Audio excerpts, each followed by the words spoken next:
آپ نے جو ہمارے آفیشیل چینل کی پوسٹ کے اندر کامنٹس میں کوسچنز لکھے تھے وہ ریٹن فارم میں میرے پاس آ چکے ہیں. اللہ کا نام لے کر شروع کرتے ہیں. قیامت کی کون کون سی نشانیاں باقی رہ گئی ہیں؟ یار اگر آپ مجھ سے پوچھتے ہیں نا کہ قیامت کی کون کون سی نشانیاں پوری ہو چکی ہیں تو وہ میں آپ کو بتا سکتا ہوں. سب سے بڑی نشانی قیامت کی نبی صلی اللہ علیہ وآلہ وسلم کا دنیا میں آنا ہے، کیونکہ اب اور کوئی پیغمبر نہیں آئے گا، آپ آخری پیغمبر ہیں، اب قیامت ہی آئے گی. اور یہ نبی علیہ السلام نے خود فرمایا، صحیح مسلم میں حدیث ہے، اور اس حدیث کو روایت کیا ہے امام جعفر صادق علیہ السلام نے اپنے والد باقر علیہ السلام سے، اور انہوں نے جابر بن عبداللہ سے، کہ نبی علیہ السلام جب کبھی بھی ممبر پر چڑھتے حمد و صلات کے بعد آپ یہ کہتے کہ میں اور قیامت اس طرح ساتھ بھیجے گئے ہیں جس طرح یہ دو انگلیاں. تو نبی علیہ السلام کا دنیا میں آنا یہ قیامت کی سب سے بڑی نشانی ہے کہ اب سلسلہ نبوت ختم، اب قیامت ہی آئے گی. جب آئے وہ اللہ کی مرضی، 2000 سال بعد آئے، 3000 سال بعد، 10,000 سال بعد، وہ اللہ کو پتہ ہے. دوسری بڑی نشانی قرآن میں آئی، چاند کا 2 ٹکڑے ہونا. سورۃ القمر کے آغاز میں اقتربت الساعہ وانشق القمر، قریب آ گئی قیامت اور چاند ہو گیا 2 ٹکڑے. بخاری مسلم میں آیا کہ یہ نشانی نبی الاسلام کے لیے معجزے کے طور پر ظاہر ہوئی. اسی طریقے سے بخاری مسلم میں ایک نشانی رپورٹ ہوئی ہے آپ علیہ السلام کے حوالے سے کہ عرب کے جو بدو ہیں وہ اونچی اونچی بلڈنگز میں جو ہیں وہ پھریں گے، جو کہ کل تک اونٹ چرایا کرتے تھے. تو وہ ہمیں نظر آ رہا ہے UAE کے اندر بھی، سعودی عرب کے اندر. یہ وہ نشانیاں جو پوری ہو چکی ہیں. باقی ایسی نشانیاں کہ جن سے چند دن کے بعد یا چند مہینوں کے بعد قیامت آ جائے، تو میرے میں کوئی ایسی ہمت نہیں ہے، کیونکہ ہم سے پہلے کئی بزرگان دین ذلیل ہو چکے ہیں جنہوں نے کہا کہ یہ امت 1000 سال سے اوپر نہیں جائے گی، اور الحمدللہ آج 1448 ہجری میں ہم بیٹھے ہوئے ہیں. 450 سال سے ان کی مٹی پلید ہو رہی ہے. اس لیے پلید ہو رہی ہے کہ ان کو کہا کس نے تھا کہ یہ حرکت کریں؟ بخاری مسلم میں حدیث ہے، حدیث جبریل، اس میں حضرت جبریل پوچھتے ہیں کہ یا رسول اللہ صلی اللہ علیہ وآلہ وسلم آپ بتائیں قیامت کب آئے گی؟ تو آپ نے فرمایا جو شخص پوچھ رہا ہے نا، جس سے پوچھا جا رہا ہے وہ اس سے زیادہ نہیں جانتا. البتہ قیامت کی نشانیاں پھر نبی اسلام نے بیان کی. قیامت کا علم اللہ کے پاس ہے. تو یہ تو کئی 100 سال پہلے قیامت لا چکے تھے، تو اس قسم کی تب آزمائی ہم نہیں کرتے. تو کون سی باقی رہ گئی ہیں؟ وہ 10 نشانی ہیں. بخاری مسلم میں حدیث موجود ہے، مسلم میں تفصیل کے ساتھ ہے.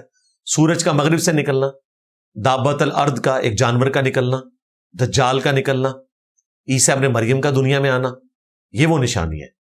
جو مشہور ہے نا جی، ان میں سے ابھی تک کوئی بھی ظاہر نہیں ہوئی ہے. مجھے قرآن پاک تجوید کے ساتھ پڑھنا نہیں آتا اور غلطی کرنے کا ڈر ہے. کیا میں صرف ترجمہ پڑھ سکتی ہوں؟ تجوید سیکھیں نا جی. ویسے تجوید کے ساتھ صرف اتنا قرآن پڑھنا ہی فرض ہے، اور زبانی یاد ہونا جو نماز کے لیے ضروری ہے. سورۃ الفاتحہ کی 7 آیات اور کوئی سی چھوٹی سی سورت یا 3 آیات. سورہ اخلاص یاد کر لے، ہر رکعت میں پڑھے. یہ وہ قرآن ہے جو فرض ہے ہر مسلمان کے لیے یاد کرنا زبانی اور تجوید کے ساتھ. باقی کا قرآن تلاوت کریں، بہت اچھی بات ہے. صحابہ کرام 1 ہفتے میں قرآن مکمل کر لیتے تھے. بخاری مسلم میں حدیث ہے، اور بخاری مسلم میں موجود ہے کہ نبی اسلام نے 30 دن کے اندر بھی بعض اصحاب کو اجازت دی تھی. اسی کی بنیاد پہ پھر بعد میں تابعین کے دور کے اندر 30 پاروں کا معاملہ ہوا. تو تلاوت کے پوائنٹ آف ویو سے ثواب کا کام ہے، لیکن اس کا اصل مقصد اس کی تعلیمات سے استفادہ کرنا ہے. تو جو لوگ تلاوت بھی کر رہے ہیں ان سے بھی میں کہوں گا تلاوت کم کر دیں، قرآن ترجمے سے زیادہ پڑھیں تاکہ آپ کی تطہیر ہو، عقائد کی اصلاح ہو. تو اگر کوئی شخص یہ سمجھتا ہے کہ جی مجھے تلاوت میں تجوید کی غلطی کی وجہ سے غلط الفاظ نکلنے کا ڈر ہے، تو ٹھیک ہے، ترجمہ پڑھیں، اور اصل مقصد وہی ہے، اور ترجمہ پڑھنے سے بھی ثواب ملے گا. لیکن تلاوت کا بھی ثواب ہے. ایون کسی کو ترجمہ نہ بھی آتا ہو تب بھی جامع ترمذی میں حدیث ہے، نبی علیہ السلام نے فرمایا کہ ہر حرف کے بدلے 10 نیکیاں، اور میں نہیں کہتا کہ الف لام میم یہ 1 حرف ہے، یہ 3 حرف ہے، 30 نیکیاں ملیں گی. اللہ کافروں کو آرام دہ زندگی، دولت، طاقت اور خوبصورت ماحول کیوں دیتا ہے جس سے وہ سمجھتے ہیں کہ ان کا مذہب ہی سچا ہے؟ نہیں، کوئی نہیں سمجھتے یار. آپ کو کیا بتائیں، کافر تو مذہب چھوڑ چکے ہیں، گرجے مسلمانوں کے ہاتھ بیچ رہے ہیں. بہت برے حالات ہیں. یہ تو لا مذہب ہو چکے ہیں. رہی یہ یاشی تو ہمارے حکمرانوں نے اس سے زیادہ یاشیاں کی ہوئی ہیں بھائی. آپ کو کیا پتا سلطنت عثمانیہ نے جو کچھ یاشیاں کی ہیں اس سے پہلے بنو عباس نے، بنو امیہ نے. آپ کی سوچ ہے 400 لونڈیاں رکھی ہوئی ہوتی تھیں ان حکمرانوں نے، پورے پورے حرم بنائے ہوئے تھے. اور میرا سلطان ڈرامہ مجھے کسی نے بتایا جیو والوں نے ڈب کیا تھا، وہ تو ایک جھلک ہے بھائی، پتہ نہیں کیا کچھ ہوتا تھا. تو یہ آپ نہ کہیں یاشیاں ہمارے ہوں، بڑوں نے بھی بہت کی اور آج بھی کر رہے ہیں. آج بھی دنیا میں امیر لوگ مسلمان ہی ہیں. یہ چند ایک لوگ جو آپ دیکھتے ہیں نا ٹاپ کے، وہ چند ایک لوگ ہیں، باقی اوور آل تو پیسہ مسلمانوں کے پاس ہے. اور یہ لوگ بھی مسلمانوں کے پیسے سے امیر ہوئے ہیں. ٹرمپ نہیں کہہ رہا تھا کہ امیر اور غریب میں کیا فرق ہے. لوگ مذاق کر رہے تھے. ٹرمپ کی بات بالکل ٹھیک ہے، امریکہ غریب ہے، سعودی عرب امیر ہے، کیونکہ امریکہ پہ دنیا میں سب سے بڑا قرض موجود ہے. سعودی عرب پہ تو کوئی قرض نہیں ہے، اور امریکہ نے کمانا ہے تو کھانا ہے. سعودی عرب نے بغیر کمائے زمین سے تیل نکال کے کھا لینا ہے. اس لیے واقعتاً امیر ملک اگر کوئی ہے تو سعودی عرب ہے، ایران ہے، UAE ہے، کہ جو نکال لیتے ہیں. ہمیں تو بڑی محنت کرنی پڑتی ہے نا اگانے کے لیے. ان کا تیل نکل رہا ہے، تیل بیچ کے وہ ہم سے گندم بھی خرید لیتے ہیں. اب تو خیر سعودی عرب بھی خود کفیل ہو چکا ہے گندم میں. تو دولت آج بھی مسلمانوں کے پاس ہے. لیکن دیکھ لیں عیاشی، بخاری مسلم میں حدیث ہے، مجھے خطرہ نہیں کہ تم شرک کرنے لگو گے، لیکن دنیا کے مال کے دہانے تم پر کھول دیے جائیں گے. پھر تم آپس میں اسی طریقے سے لڑو گے جس طرح اگلی قومیں لڑتی تھیں، تباہ و برباد ہو جاؤ گے جس طرح کے اگلے تباہ و برباد ہو گے. تو یہ نہ سمجھے کہ کافروں کی آسائش کی زندگی ہے، مسلمان بھی بڑی آسائش کی زندگی گزار رہے ہیں. رہا ذہنی سکون، وہ خدا کے بغیر ممکن نہیں ہے. یہ ذہن میں رکھیے گا، یہ لوگ بے سکونی کی زندگی گزار رہے ہیں. اسی لیے جب اس طرح کے لوگ اسلام کی طرف آتے ہیں تو وہ پھر اپنا ایکسپیرینس بتاتے ہیں. یقین کریں یورپ امریکہ کی عورتیں قابل رحم ہیں. کتنی مشکل زندگی ہے ان کی. بچپن ہی سے یعنی بدکاری والا معاملہ زبردستی ان کے ساتھ شروع ہو جاتا ہے. مخلص خامد نہیں ملتا، باپ کو بھی کوئی فکر نہیں، وہ بھی یاشی کر رہا ہوتا ہے اپنی گرل فرینڈز کے ساتھ. ہمارے سب کانٹیننٹ میں تو باپ کی شفقت ملتی ہے بچپن میں، جوانی میں آ کر خاوند کی شفقت ملتی ہے، بڑھاپے میں اولاد کی شفقت ملتی ہے. عورتیں تو ڈاکٹر فرحت ہاشمی نے صحیح فرمایا تھا کہ مسلمانوں کی عورتیں اور خصوصاً پاکستان کی جو عورتیں ہیں یہ تو کوئینز ہیں. اس طرح کی یاشی کہاں ہوتی ہے؟ باہر تو بیچاری کماتی ہیں. 70-80 سال کی عورتیں بھی فوڈ ڈلیوری کا کام کر رہی ہیں، نہ کریں تو بھوکی مر جائیں گی. یہاں آپ سوچ سکتے ہیں کہ 70-80 سال کی عورت جو ہے وہ کام کر رہی ہو، گھر بیٹھے اس کے خرچے پورے ہوں گے، اس کی اولاد نہ بھی کرے، رشتہ دار نہ بھی کریں، لوگ کریں گے اور بڑی اچھی زندگی گزار رہی ہوں گی. دنیا میں چیریٹی میں پہلے نمبر پہ پاکستان ہے اس وقت بھی. اللہ کے لیے لوگ خرچ کرتے ہیں اور یہ ملک چل ہی چیریٹی پہ رہا ہے. ادروائز 25 کروڑ کی آبادی کا ایٹم بم کیسے چل سکتا تھا جبکہ اکانومی اتنی کمزور ہو؟ اگر تمام مسلمان قرآن اور صحیح حدیث کو ماننے کا دعویٰ کرتے ہیں تو پھر مختلف مسالک اتنے مختلف نتائج تک کیوں پہنچتے ہیں؟ میرے بھائی اس کے پیچھے ریزن یہ ہے کہ قرآن اور سنت یعنی صحیح الاسناد حدیث کو ماننے کا دعویٰ کرتے ہیں، اس کی نہیں مانتے. پریکٹیکلی چیک کر لیں، مسلمانوں کی اکثریت قرآن پاک کے پہلے صفحے میں فیل ہو جاتی ہے. ایاک نعبد و ایاک نستعین. پاکستان میں کروڑوں لوگ مرے ہوئے بابوں کو مدد کے لیے پکارتے ہیں. میں آپ سے پوچھتا ہوں یہ سمپل بات ان کو سمجھ نہیں آ رہی ہے؟ بس بزرگ بابوں کی وجہ سے گمراہ ہوئے ہیں. ایک ریزن ہے بزرگ بابے. نبی دنیا میں موجود ہوں تب بھی بزرگ بابے اتنے خطرناک ہیں کہ لوگ نبیوں کو چھوڑ کے ان کے پیچھے لگ جاتے ہیں. عیسیٰ ابن مریم دنیا میں موجود ہیں، بزرگ بابے ان کے خلاف ہو گئے تھے. اور کافروں کے بزرگ بابے نہیں، مسلمانوں کے یہودی النسل بنی اسرائیل یروشلم میں بیٹھے ہوئے، انہوں نے کہا یہ آؤٹ آف ویڈ لاک پیدا ہوا ہے. نعوذ باللہ. جو ہمیں پریڈکشنز بتائی گئی تھی وہ اس کے اندر موجود ہی نہیں ہے. یہ وہ پیغمبر ہی نہیں ہے، یہ وہ مسیح ہی نہیں ہے. فتوے کس نے دیے؟ یہودی علماء نے، مسلمانوں نے. اسی لیے پورے قرآن پاک میں سب سے زیادہ غصہ یہودیوں پہ اللہ تعالیٰ کا. باقی کافروں پہ اس لیے نہیں ہے کہ باقی کافر جو تھے ان کا تو دین الگ تھا.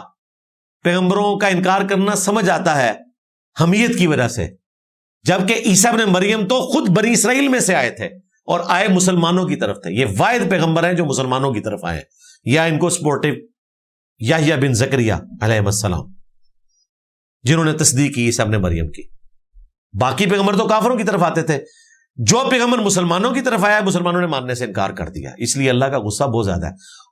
اور پھر دیکھیں اللہ تعالیٰ نے ایسی حجت تمام کی، چونکہ بنی اسرائیل کی طرف آخری پیغمبر تھے عیسیٰ ابن مریم. اوورال آخری پیغمبر محمد رسول اللہ ہیں صلی اللہ علیہ وآلہ وسلم، لیکن بنی اسرائیل کی طرف آخری پیغمبر عیسیٰ ابن مریم تھے، جو بنی اسرائیل کی نسل میں سے تھے. ویسے تو ہمارے پیغمبر بھی بنی اسرائیل کے لیے بھی ہے، یعنی ان کی اپنی نسل سے جو آخری تھے. اللہ نے ایسے معجزات دیے کہ کوئی انکار کر ہی نہ سکے. مردوں کو زندہ کرنا، مٹی کی مورت میں پھونک مارنا اور پرندہ بن جانا. یار یہ کام آج ہو جائے تو ایتھیسٹ بھی مسلمان ہو جائے.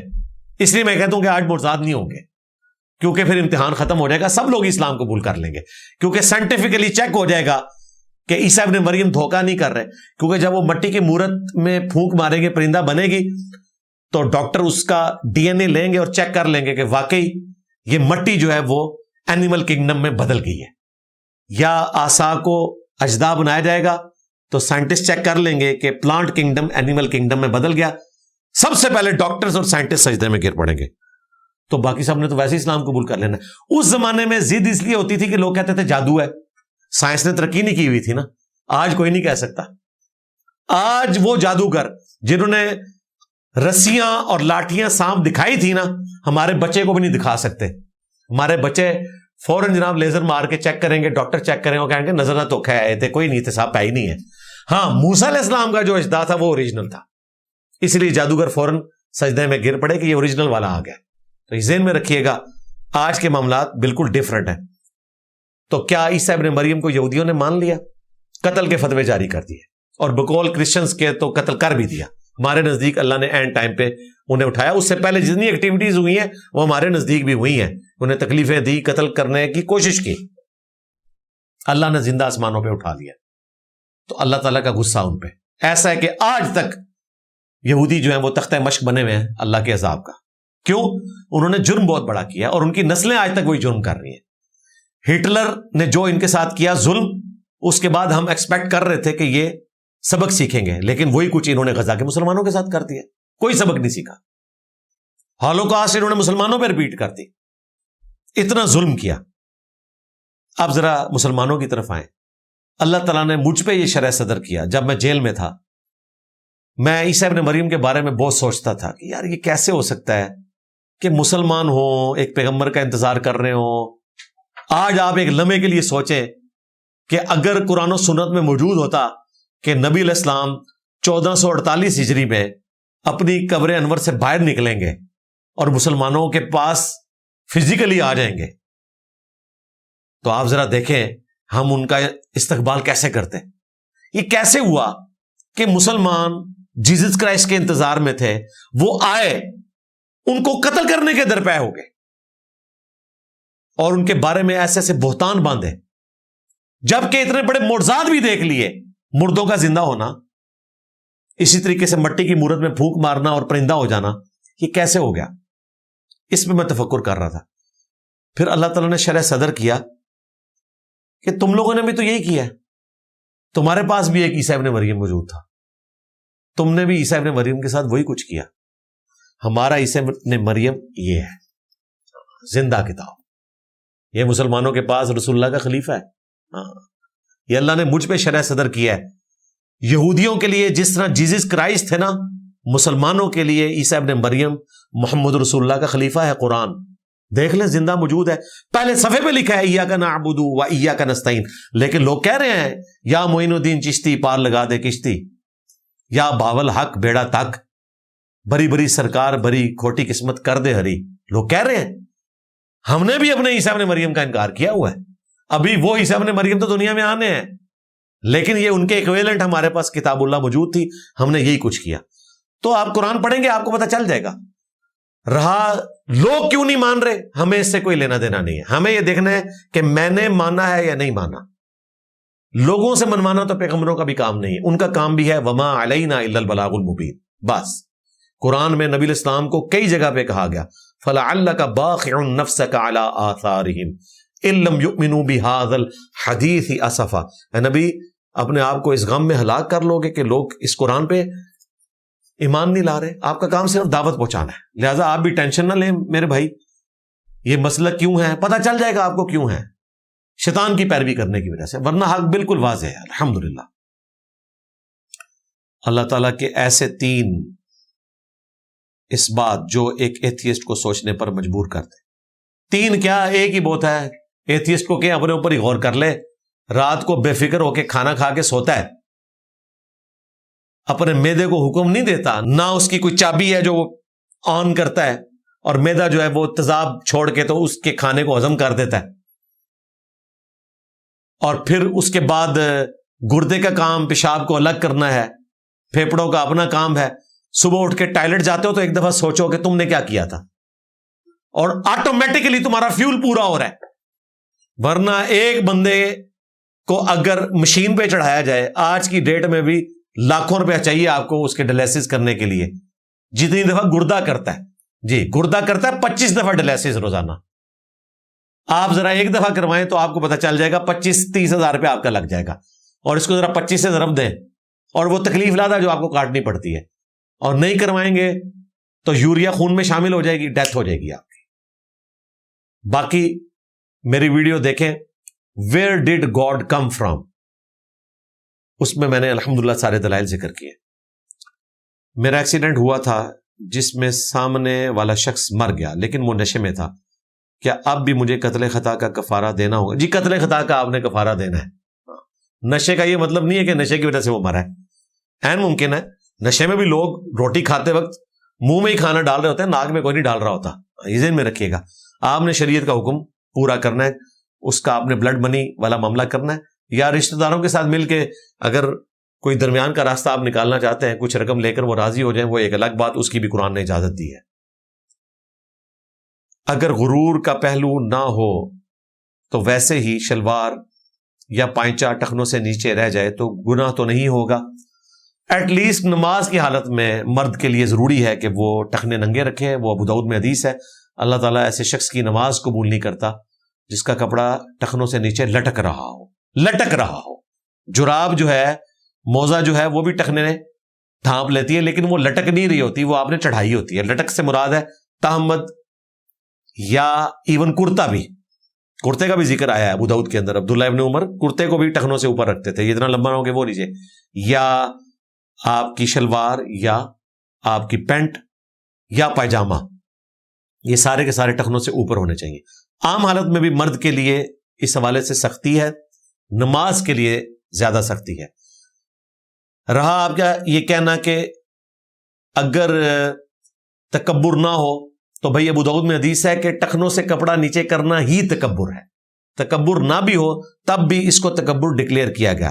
یہ الگ بات ہے کہ آج کی ڈیٹ میں قرآن و سنت کے دلائل کو اگر سائڈ پہ رکھیں تو پریکٹیکلی یہ تکبر نہیں رہا، جس طرح کہ رومنز کے لیے ہوتا تھا ٹیل کیریئر، جس کی ایبریویشن ہے TC، ٹیل کیریئر، وہ بڑی بڑی گونے پہنی ہوتی تھی، کپڑا مہنگا ہوتا تھا، پیچھے کتنے خادم ہوتے تھے جو وہ ٹیل اٹھا کے اس کی چلتے تھے، جس کی ٹیل جتنی لمبی ہوتی تھی اتنا بڑا وہ شہنشاہ تصور کیا جاتا تھا، اصل اس کی وہ تھی۔ لیکن اس کو بنیاد بنایا جائے تو کئی چیزیں ایسی ہیں جن کی اب ضرورت باقی نہیں رہی ہے لیکن دین کے حکم کے طور پر موجود ہے۔ مثلا اصل کیا تھی اذان کی؟ ابو داؤد کھول کے دیکھیں، وہ یہ تھی کہ مسلمانوں کو مسجد کی طرف بلانا ہے، اب اس کی ضرورت باقی نہیں ہے گھڑی، لیکن اذان کو ختم نہیں کروا سکتا۔ اسی طریقے سے بخاری مسلم میں آیا رمل کے پہلے 3 چکر ان میں اکڑ کے چلنا اور دائیں کندھے کو ننگا کرنا، یہ ضرورت تھی اس وقت کے لیے، کافروں کو بتانا تھا کہ مسلمان بیمار نہیں ہوئے، کیونکہ وہ یہ سمجھتے تھے کہ مدینہ شریف یثرب ہے، بیماریوں کی جگہ ہے، نعوذ باللہ، بعد میں نام چینج کر دیا، اب ہم اس کو طیبہ بھی کہتے ہیں، طیبہ بھی کہتے ہیں، اور المدینۃ المنورہ، مدینۃ الرسول بھی کہتے ہیں صلی اللہ علیہ وآلہ وسلم۔ تو آپ نے فرمایا کہ تم نے اکڑ کے چلنا ہے، پتہ چلے کہ مسلمان بالکل ٹھیک ہے، صحت مند ہے، لیکن آج تک اس سنت کو پورا کیا جاتا ہے، یہ ذہن میں رکھیے گا۔ اسی طریقے سے شلوار ٹخنوں سے اوپر ہونا مرد کے لیے ضروری ہے، اس پہ میری تفصیلی ویڈیو ریکارڈ ہے، بڑی سخت وعیدیں ہیں۔ نبی اسلام نے فرمایا کہ اللہ تعالیٰ قیامت والے دن نگاہ رحمت بھی نہیں اس کی طرف فرمائے گا جس کا کپڑا ٹخنوں سے نیچے ہوا۔ باقی سیدنا ابوبکر کے حوالے سے جو روایت پیش کی جاتی ہے وہ بھی مس کوٹ کی جاتی ہے۔ بخاری میں حدیث ہے، سیدنا ابوبکر نے کہا کہ میں کوشش پوری کرتا ہوں کہ تہمت ٹخنوں سے اوپر رکھوں، لیکن بعض اوقات ڈھلک جاتی ہے، لیکن میں اس کو اوپر کر لیتا ہوں۔ تو آپ نے فرمایا تم تکبر کے طور پر ایسا نہیں کرتے۔ تو لوگ پھر اس کے پیچھے چل پڑے۔ امام نووی نے بھی کہا کہ اس سے پتہ چلا کہ وہ تکبر، ہمارے استاد غامدی صاحب بھی اس طرف چل پڑے، اور بھائی وہ کہہ رہے ہیں مگر یہ کہ میں اسے اوپر کر لیتا ہوں، وہ یہ کہتے تھے چند سیکنڈز کے لیے جو نیچے جاتا ہے نا تو کہیں اس کی وجہ سے میں آگ میں نہ چلا جاؤں، تو حضور نے فرمایا نہیں، یہ تکبر کے طور پہ تو نہیں کیا نا، تم اوپر کر لیتے ہو نا، یہ مطلب تھا اس کا، تو اسی جناب ٹکٹ لے کے ٹور پہ ہو۔ بالکل اس کا وہ مطلب نہیں تھا جو لوگ سمجھتے ہیں۔ مجھے بتائیں، مسلمانوں کی عورتوں نے ٹخنے ننگے کر لیے فیشن کے پیچھے، تو مردوں کو تو چاہیے کہ نبی کے حکم کے اوپر جب وہ عمل کرے۔ تو میری تو دعا ہے کہ فرانس والے کوئی فیشن نکالیں جس میں مرد اپنے ٹخنے ننگا کرنا شروع کر دیں، تو آپ دیکھیں جس طرح داڑھی کا فیشن آیا ہے تو نوجوانوں نے چھوٹی چھوٹی داڑیاں رکھ لی ہیں، چل پڑی ہیں داڑیاں، فیشن کی وجہ سے چلی ہیں، کیونکہ فلمی ایکٹر بھی داڑھی رکھ رہے ہیں۔ اور اب کسی کو نہیں نظر آ رہا کہ جوانی میں روگ لگا لیا ہے، ورنہ 8 سے 50-60 سال پہلے تو جوان آدمی سوچ نہیں سکتا تھا۔ ہمارے بزرگان دین کو تو بالکل کوئی توفیق نہیں تھی داڑھی رکھنے کی، چاند ایک لوگ رکھتے تھے، مولوی ہو گئے، صوفی ہو گئے، ادروائز عام لوگ۔ اگر آپ نے محمد علی جناح کے جلسے کی ویڈیو دیکھی ہو تو مجھے بتائیں داڑھیوں والے کتنے؟ کوئی نظر نہیں آتے تھے۔ اس زمانے میں کوئی داڑھی وغیرہ نہیں رکھتا تھا، اس طرح کا کوئی مذاق نہیں تھا، اور عورتیں بھی کوئی نقاب وغیرہ نہیں کرتی تھی، ہاں اسی طریقے سے چادر لے کے پھرتی تھی۔ یہ دنیاوی تعلیم کی برکت ہے، لوگوں نے دین سٹڈی کیا ہے تو آپ کو آج حجاب نظر آ رہا ہے اور داڑیاں اور جوان بندے مسجد میں نظر آ رہے ہیں، ورنہ مسجدوں میں صرف بوڑھے نظر آتے تھے، اور اگر کوئی جوان داڑھی رکھ لیتا تھا اس کو کہتے تھے روگ لگا لیا اس نے اپنی جوانی کو، نہیں رکھنے دیتے تھے۔ اور لوگ کہتے ہیں بڑا پلا ویلا سی دیسی کے اولف داسی، ہاں اچھا گڑ مل جاتا تھا، ہاں اس طرح کی چیزیں مل جاتی تھی، مکئی کی روٹی مل جاتی تھی۔ باقی دین کے حوالے سے اللہ نہ کرے کہ یہ پچھلے جو 1300 سال مسلمانوں کے گزرے ہیں یہ دوبارہ آتے، ہاں وہ نبی اسلام کا مبارک دور تھا، 100-150 سال یا حد کر لیں تو 200-250-300 تک کر لیں، اس کے بعد تو بلکہ اس میں بھی بہت کچھ تھا، لیکن چلیں وہ 300 سال نکال دیں اور یہ 20-25 سال نکال دیں تو بیچ میں تو اللہ معافی دے، توبہ توبہ توبہ۔ اگر آخرت میں نیکیاں زیادہ ہوئیں تو بغیر معافی مانگے شرک اکبر جیسے گناہ کی معافی بھی ہو جائے گی؟ نہیں ہوگی بھائی، شرک تو معاف نہیں ہوگا، نیکیاں کیا کرنی ہے؟ اگر آپ نے شرک اکبر کیا ہوا ہے تو نیکیاں کس کام کی ہیں؟ قرآن پاک میں تو آیا کہ ہم ایسے لوگوں کے اعمال کی طرف بڑھیں گے اور بکھرا ہوا غبار کر دیں گے ان کے اعمال کو۔ شرک تو چھوڑ دیں گے۔ صحیح مسلم میں حدیث ہے، اگر میرا بندہ زمین و آسمان گناہوں کے بھر کر لے آئے اور اس نے شرک نہ کیا ہوا تو میں اس کے ساتھ مغفرت کے ساتھ ملاقات کروں گا۔ اسی لیے قرآن میں 2 دفعہ آیا، ان اللہ لا یغفر ان یشرک بہ ویغفر ما دون ذلک لمن یشاء، بے شک اللہ تعالیٰ اس گناہ کو کبھی معاف نہیں کرے گا، قیامت کے دن دنیا میں معاف کر دے گا۔ اگر بغیر توبہ کے کوئی قیامت کے دن آیا کہ اس نے دنیا میں شرک کیا ہوا، اس کے سوا جتنے گناہ معاف کر دے گا جس کے لیے چاہے گا، وہ بھی اوپن لائسنس نہیں ہے لیکن امید دلا دی۔ البتہ دنیا میں توبہ کر لیں تو سورۃ الفرقان میں آیا کہ اگر کسی نے شرک سے توبہ کی اللہ تعالیٰ اس کے گناہوں کو بھی نیکیوں سے بدل دے گا۔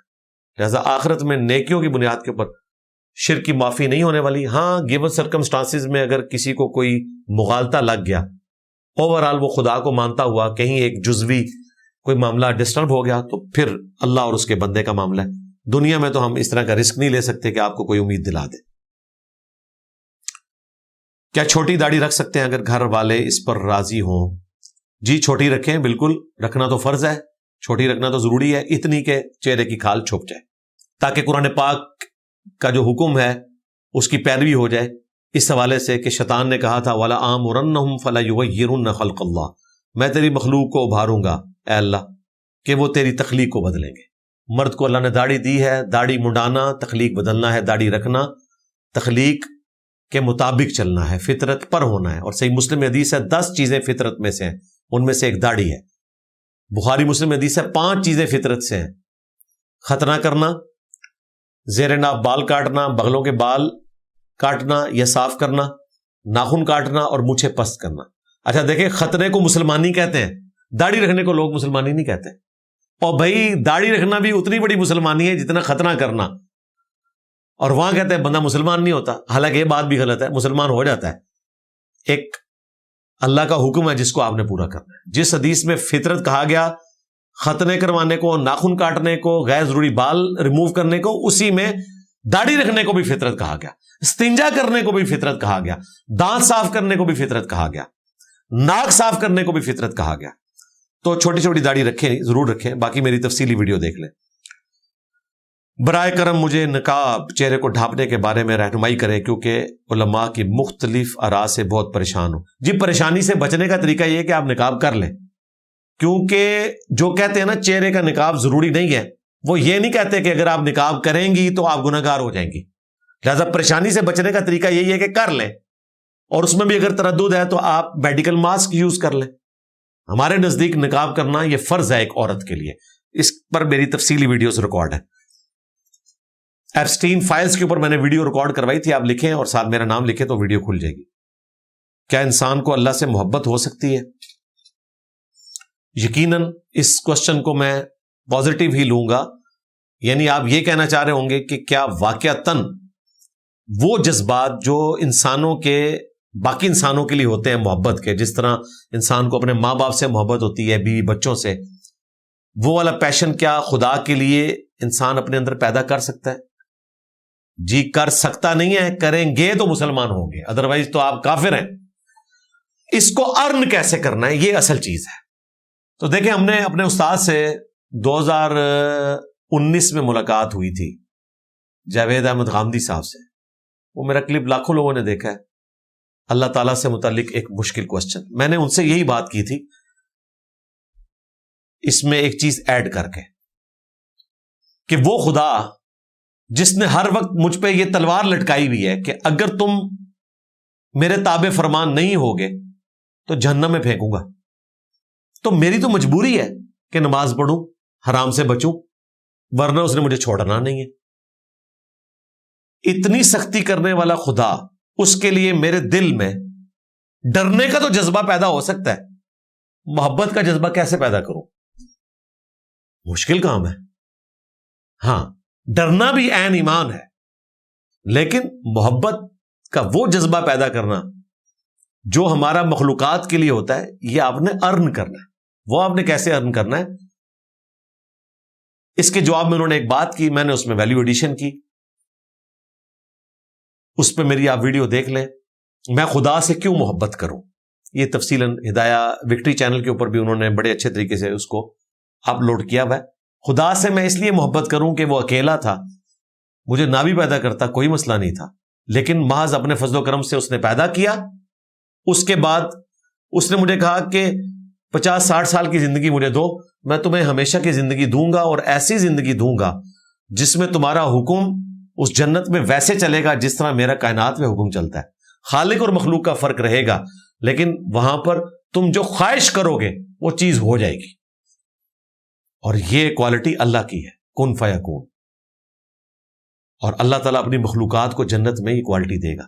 تو میں اس خدا سے محبت کیوں نہ کروں جس نے مجھے یہ کوالٹی دینی ہے چھوٹی سی زندگی اللہ کو دینے کے عوض. یہ تصور رکھیں تو محبت کا جذبہ پیدا ہوگا.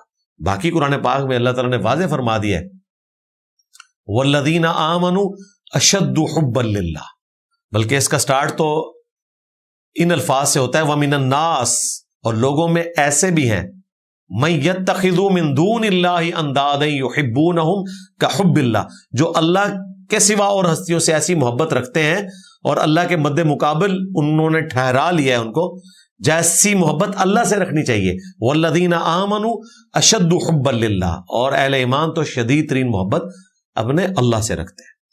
بلکہ آپ کا دوست تو ہے ہی خدا. آپ کوئی ایسا دوست نہیں بتا سکتے جو بچپن سے آپ کے ساتھ ہو, جو ہر وقت آپ کے ساتھ ہو, جس سے آپ راز و نیاز کی باتیں کرتے ہو, ہر مشکل میں, پریشانی میں, خوشی میں آپ اس کی طرف رجوع لاتے ہو, جو آپ کا اکیلا رازدار ہو سوائے خدا کے.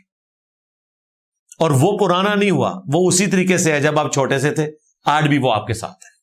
ٹھیک ہے, تو اس کے لیے آپ کو قرآن پاک ترجمے سے پڑھنا ہے, بار بار قرآن کو سننا ہے. بلکہ آج میں استاد غامدی صاحب کی ایک ویڈیو دیکھ رہا تھا, انہوں نے بڑی اچھی بات کی. انہوں نے کہا قرآن پڑھنے کی کتاب نہیں تھی, سننے کی کتاب تھی.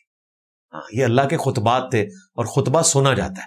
اور دیکھیں نبی اسلام بھی, مسلم شریف میں آتا ہے آپ کی جمعے کی تقریر قرآن ہی ہوتی تھی, آپ خطبہ دیتے تھے نا, آپ پڑھتے تھے, صحابہ کرام زاروں قطار روتے تھے, آپ پہ اثر طاری ہوتا تھا.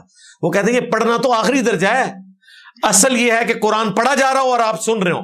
پھر انہوں نے بڑی اچھی بات کی کہ آپ کبھی اگر عربی نہیں جانتے تو عربی اور تلاوت سنیں تو آپ پہ کتنا اثر ہوتا ہے, وہ اثر پڑھ کے نہیں ہو رہا ہوتا. یہ حقیقت بات ہے.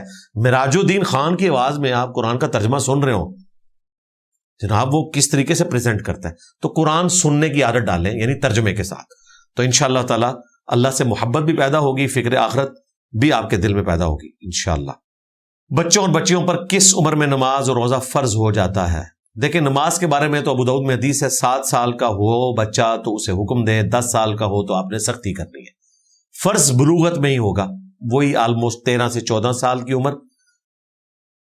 لڑکے کے لیے جب غیر ضروری بال اس کے اگ آئیں یا جنبی ہو جائے, نائٹ فال کا معاملہ ہو احتلام کا, اور بچی کے لیے بھی جب غیر ضروری بال اگیں یا مینسز کا معاملہ ہو. ادروائز 14 سال کی عمر میں تو بالغ تصور کیے جائیں گے ہجری سن کے اعتبار سے. اور بخاری مسلم میں اس کو سپورٹیو حدیث بھی ہے عبداللہ ابن عمر کی, اور عمر بن عبدالعزیز نے اسی حدیث کی وجہ سے اس حد کو مقرر کیا تھا, آلموسٹ 15 سال کی عمر جب انہیں جہاد میں جانے کی اجازت دی گئی تھی. پہلے انہیں اجازت نہیں ملی تھی, خندق کے موقع پر ان کو مل گئی تھی. اللہ تعالی فرماتا ہے کہ وہ جسے چاہے ہدایت دے, تو قیامت کے دن کوئی دعویٰ کر سکے گا کہ اللہ نے مجھے مرضی سے ہدایت نہیں دی؟ نہیں, ایسا بالکل نہیں ہے جی. اللہ تعالیٰ نے یہ وام نکال دیا سورۃ الاعراف میں کہ ہم نے تمہاری روحوں سے بھی عہد لے لیا تھا, تمہاری انسٹنکٹ میں توحید رکھی تھی, تم نے مانا تھا کہ اللہ ہمارا رب ہے. ہماری انسٹنکٹ میں یہ موجود ہے کہ یہ کائنات کسی کے بنانے سے بنی ہے. باقی اللہ تعالیٰ سب کو ہدایت کے لیے مواقع دیتا ہے, اس نے خود سے قبول کرنا ہے. جن لوگوں تک ہدایت نہیں پہنچی وہ اہل فطرت ہے, ان کا حساب و کتاب بھی نہیں ہوگا, ان کا معاملہ بالکل الگ ہے. لیکن عموماً لوگوں تک بات پہنچ جاتی ہے, لوگ خود قبول نہیں کرتے. اللہ تعالیٰ کسی کو اس طریقے سے گمراہ نہیں کرتا. قرآن میں جو ہے نا, اللہ ہی ہدایت دیتا ہے اور گمراہ کرتا ہے, وہ ان معنوں میں نہیں ہے کہ زبردستی ہدایت دیتا ہے یا زبردستی گمراہ کرتا ہے. نہ زبردستی ہدایت دیتا ہے اور نہ زبردستی گمراہ کرتا ہے. انسان خود گمراہی کماتا ہے. انا ہدیناہ السبیل اما شاکرا و اما کفورا, ہم نے ہدایت کا راستہ واضح کر دیا, چاہو تو شکر گزاری کی روش اختیار کرو, چاہو ناشکری کی روش اختیار کرو. اور پھر میں نے بتایا تھا آپ کو کہ جیل کے دوران میں نے الحمدللہ 3 دفعہ قرآن مکمل کیا. تینوں دفعہ قرآن میں نے اس نیت سے پڑھا کہ میں چند یونیک آیات جو اوور لک ہو جاتی ہیں وہ میں نوٹس بناؤں. ان میں سے ایک آیت مجھے ایسی ملی جو پورے قرآن میں اپنی مثل نہیں رکھتی, وہ سورۃ الرعد کی آیت نمبر 27 ہے. 28 تو ہے نا, الا بذکر اللہ تطمئن القلوب, آگاہ ہو جاؤ اللہ کی یاد میں دلوں کا سکون ہے. اس سے ایک آیت پہلے, اور وہ آپ کے ٹاپک سے ریلیٹڈ ہے. قل ان اللہ یضل من یشاء, اے نبی تم فرماؤ بے شک اللہ تعالی گمراہ کرتا ہے جسے چاہے, وَيَهْدِي إِلَيْهِ مَنْ أَنَابَ, اور ہدایت دیتا ہے اسے اپنی طرف جو چاہتا ہے کہ اسے ہدایت دی جائے. یہاں پر یہ الفاظ نہیں کہ جسے چاہتا ہے گمراہ کرتا ہے, جسے چاہتا ہے ہدایت دیتا ہے. یہاں پر آیا کہ گمراہ کرتا ہے جسے چاہتا ہے اور ہدایت دیتا ہے اسے جو چاہے کہ اسے ہدایت دی جائے. جس طرح سورۃ العنکبوت کے اینڈ پہ آیا وَالَّذِينَ جَاهَدُوا فِينَا لَنَهْدِيَنَّهُمْ سُبُلَنَا, جو لوگ ہماری راہ میں کوشش کریں گے ہم ان کے لیے اپنی راہیں کھول دیں گے. مسئلہ تقدیر اور انجینئر محمد علی مرزا لکھے تو میری تفصیلی ویڈیو اس پہ کھل جائے گی. کیا ساس اور سسر کو زکوٰۃ دی جا سکتی ہے, اور کیا بیوی اپنے شوہر کی کمائی سے اپنے والدین کو زکوٰۃ دے سکتی ہے؟ جی دے سکتی ہے, اگر شوہر کی اجازت ہے تو اپنے ماں باپ کو آپ دے سکتے ہیں زکوٰۃ, اور وہ زکوٰۃ آپ کی نہیں ہوگی, وہ آپ کے شوہر کی کمائی کی ہوگی, وہ آپ دے سکتے ہیں. رہا شوہر کے ماں باپ کو, آپ نے تو ساروں کو ہی غریب بنا دی, یعنی آپ کے ماں باپ بھی غریب ہیں اور آپ کے شوہر کے ماں باپ بھی غریب ہیں. اگر آپ کا خاوند امیر ہے تو وہ زکوٰۃ کیوں دے گا؟ اس کے ماں باپ کا تو اس پہ حق ہے, وہ دے. ہاں آپ اپنے ماں باپ کو اپنے شوہر کے مال کی زکوٰۃ میں سے دے سکتی ہے۔ کیا دوران نماز اور عام حالت میں رسول اللہ صلی اللہ علیہ وآلہ وسلم خود بھی درود شریف پڑھا کرتے تھے؟ جی بالکل پڑھا کرتے تھے۔ ہاں، نماز میں بھی آپ پڑھتے تھے اللہم صلی علی محمد وعلی آل محمد۔ اب آپ حیران ہو رہے ہوں گے کہ جی یہ بڑی عجیب بات ہے کہ نبی اسلام اپنے اوپر درود پڑھ رہے ہوں گے۔ جی ضروری ہے۔ پیر نصیر الدین نصیر صاحب رحمہ اللہ نے بڑی پیاری بات کی تھی کہ محمد بن عبداللہ خود سب سے پہلے ایمان لائے ہیں محمد الرسول اللہ پر صلی اللہ علیہ وآلہ وسلم، یعنی اپنے آپ پر، جو قرآن پاک میں آیا کہ شب معراج بھی نبی الاسلام کو کوئی شک نہیں گزرا جب انہوں نے اللہ تعالیٰ سے ملاقات کی، قدرت کی نشانیاں دیکھی، کوئی شک نہیں گزرا، یقین کی حد تک۔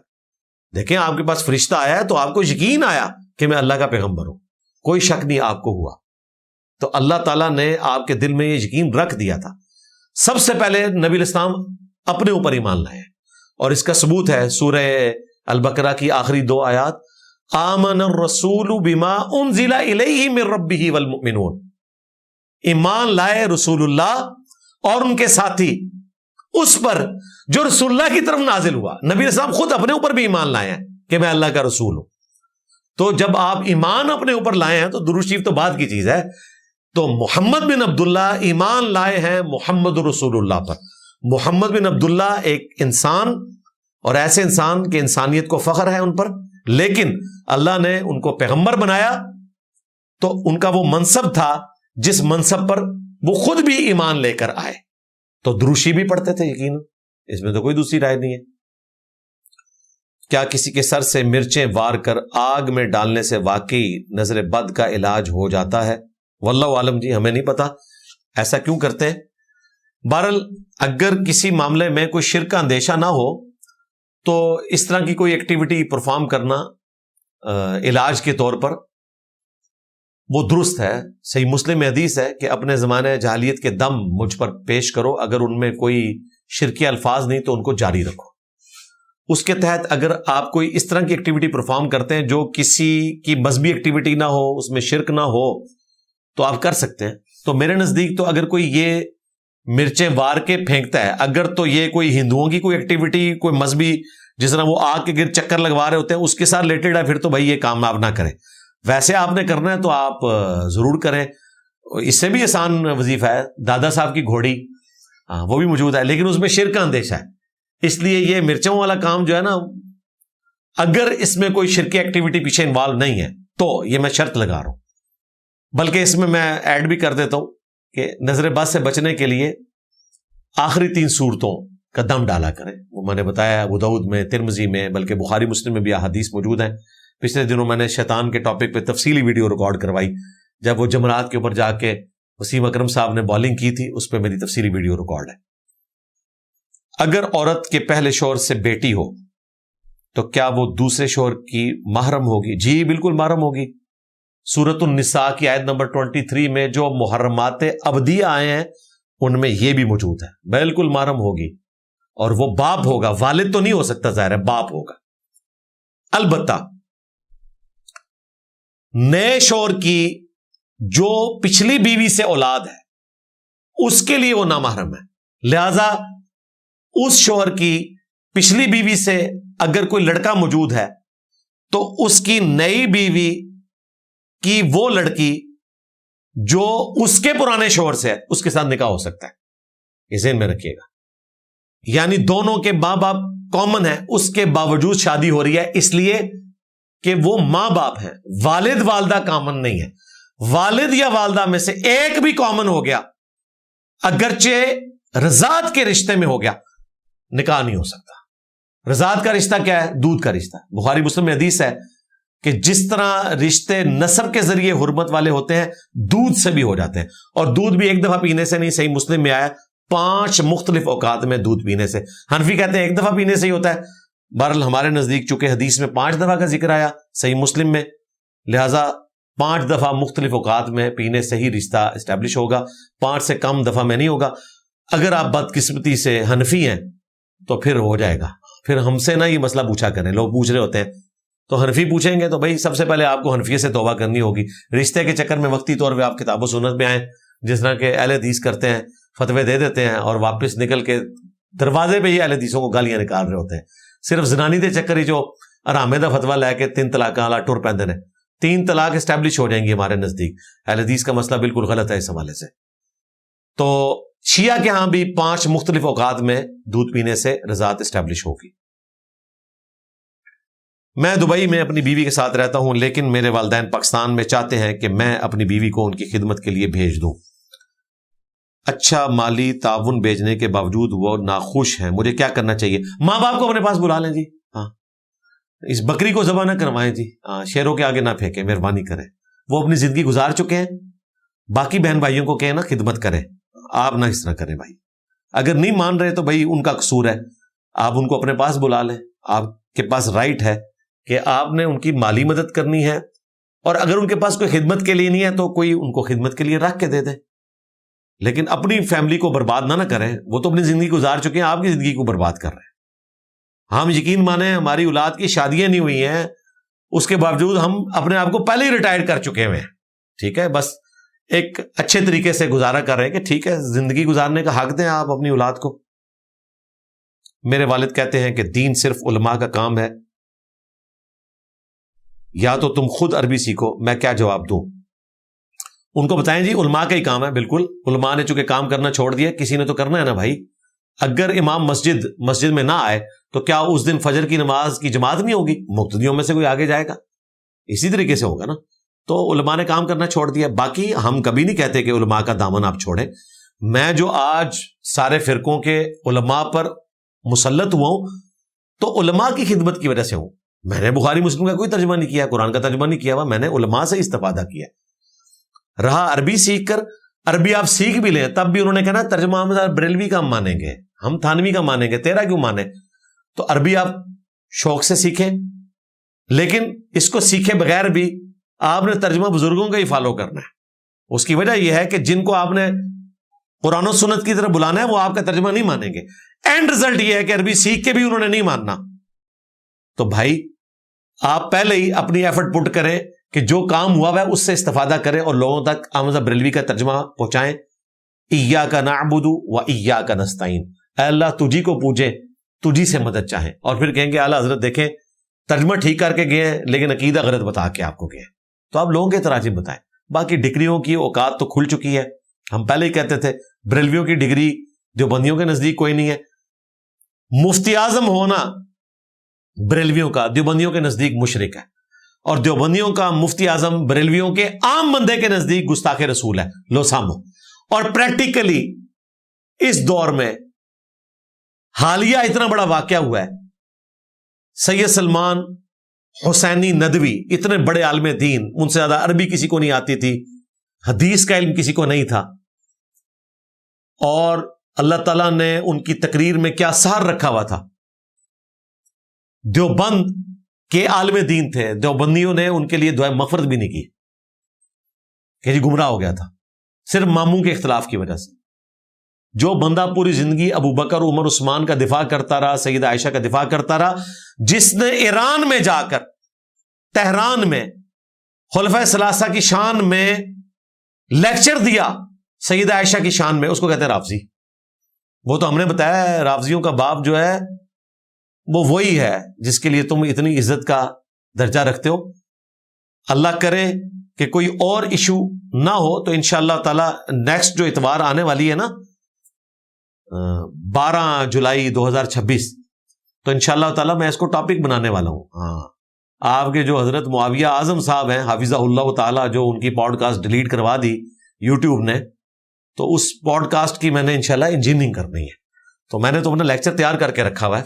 اس دفعہ بھی کرنا تھا, یہ جیو والی مصیبت نہ آتی جو علماء نے جیو کے ساتھ ظلم کیا, ان کی ایک چھوٹی سی غلطی کی وجہ سے اس کو گستاخی بنایا, تو میں نے اس دفعہ ہی طبیعت صاف کرنی تھی. تو وہ انشاءاللہ تعالی میں کروں گا. تو ڈگریوں کی تو اوقات بھائی یہ ہے آپ کی کہ اس کے لیے آپ دعائے مغفرت بھی نہیں کر رہے ایک چھوٹے سے اختلاف کی وجہ سے. بریلویوں کے لیے آپ نے کہاں سے کرنی ہے؟ تو ڈگریوں کی اوقات یہ ہے کہ ایک دوسرے کو کافر سمجھتے ہو. یہ ڈگریوں کی آؤٹ پٹ ہے کہ علماء کو کافر سمجھ رہے ہیں, اپنے فرقے کے علماء کو, ان کے لیے دعائے مغفرت نہیں کر رہے. تو اللہ تعالیٰ مسلمان علماء کو, عوام الناس کو ڈگریوں کے شر سے بچائے, اور جو ڈگریوں کا خیر ہے وہ پہنچائے. ہاں جی, شر سے بچائے. میرے 2 بچوں کی وفات ہو چکی ہے، کیا میں ان کی وجہ سے جنت میں جا سکتا ہوں؟ انشاءاللہ تعالی، جبکہ میں گناہ گار ہوں۔ جی، گناہ کبیرہ سے بچیں، باقی آپ کے بچوں کی شفاعت آپ کے کام آئے گی۔ بخاری میں حدیث ہے، نبی اسلام نے فرمایا کہ اللہ تعالیٰ فرماتا ہے کہ میں اگر اپنے کسی بندے سے کوئی نعمت چھین لوں تو اس کی جزا جنت دوں گا اس کو۔ اور ایک حدیث بخاری میں آنکھوں کی نعمت چھیننے سے متعلق ہے، تو اولاد کی نعمت چھیننا تو بہت بڑی تکلیف ہے، یہ اس سے بھی بڑھ کر تکلیف ہے۔ اور بخاری میں ایک اور حدیث ہے، اللہ تعالیٰ جس کے ساتھ بھلائی کا ارادہ فرماتا ہے اسے تکلیف میں مبتلا کر دیتا ہے۔ بخاری مسلم میں حدیث ہے، جب یہ آیت سورۃ النساء کی نازل ہوئی کہ جس شخص نے کوئی بھی عمل کیا وہ اس کا بدلہ قیامت والے دن پا لے گا، تو صحابہ کرام پریشان ہو گئے۔ انہوں نے آیت کو واقعی وہی سمجھا جو ہے۔ ہم تو کہتے ہیں جو کچھ بھی ہے تیرے محبوب کی امت سے، ہم نے نہیں انسان کا بچہ بننا۔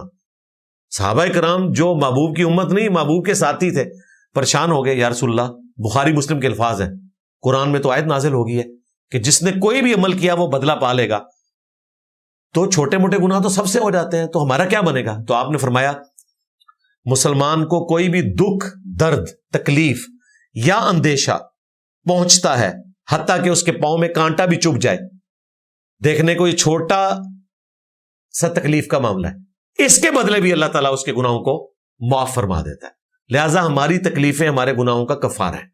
تو آپ پر تو بہت بڑی تکلیف آئی ہے، یہ آپ کے لیے گناہوں کا کفارہ بھی بنے گی، لیکن فرائض پہ پابندی اختیار کرنی ہے، عقائد اپنے درست رکھنے ہیں، باقی جو کمزوری ہیں وہ اللہ تعالیٰ انشاءاللہ معاف فرما دیں گے۔ کعبہ میں 4 مصلے تھے، اور حنفی حضرات کہتے ہیں کہ یہ تمام فرقوں کے اتحاد کی دلیل تھی۔ کیا یہ صحیح ہے؟ جی، یہ صحیح ہوتا اگر 4 مصلے ہوتے اور فجر کی نماز سارے حنفیوں کے پیچھے پڑھتے، ظہر کی نماز سارے شوافے کے پیچھے پڑھتے، عصر کی نماز سارے مالکیوں کے پیچھے پڑھتے، مغرب کی نماز سارے حنابلہ کے پیچھے پڑھتے، پھر تو ٹھیک تھا۔ جب پیرلل میں چاروں جماعتیں ہو رہی ہیں تو یہ اسی قسم کا اتحاد امت ہے جو آج ہوا ہے۔ ایک محلے میں ایک بریلویوں کی مسجد ہوتی ہے، کچھ عرصے بعد دیوبندی اپنی مسجد بنا لیتے ہیں، شیعہ بھی اپنی مسجد بنا لیتے ہیں۔ اہل حدیث کے لیے مشکل وقت ہے، ان کو مسجد نہیں بنانے دیتے، کیونکہ انہیں خطرہ ہوتا ہے کہ اہل حدیث کی مسجد بنی تو سارے کچھ عرصے بعد اہل حدیث ہو جائیں گے، کیونکہ باقیوں کے پلے تو کوئی شے نہیں ہے، اہل حدیث کے بعد تو قرآن و سنت ہے۔ اہل حدیث کو مسجد نہیں بنانے دیتے۔ آپ حیران کن بات دیکھیں، بریلوی مسجد بنا لیتے ہیں، دیوبندی بنا لیتے ہیں، شیعہ بنا لیتے ہیں، اہل حدیث نہیں بنا سکتے۔ بےچارے وہ کوئی پرانا سا مکان پہلے خریدتے ہیں، نماز شروع کرواتے ہیں، کرتے کرتے کرتے سر پھٹتے ہیں 2-4 بندوں کے، پھر آہستہ آہستہ کورٹ کچہریوں تک معاملہ جاتا ہے، پھر جا کے کہیں سالوں بعد بےچاروں کی کوئی مسجد بنتی ہے۔ یہ ان کا معاملہ۔ ہاں، باقیوں کے ساتھ باقی کو ایگزسٹ کرتے ہیں۔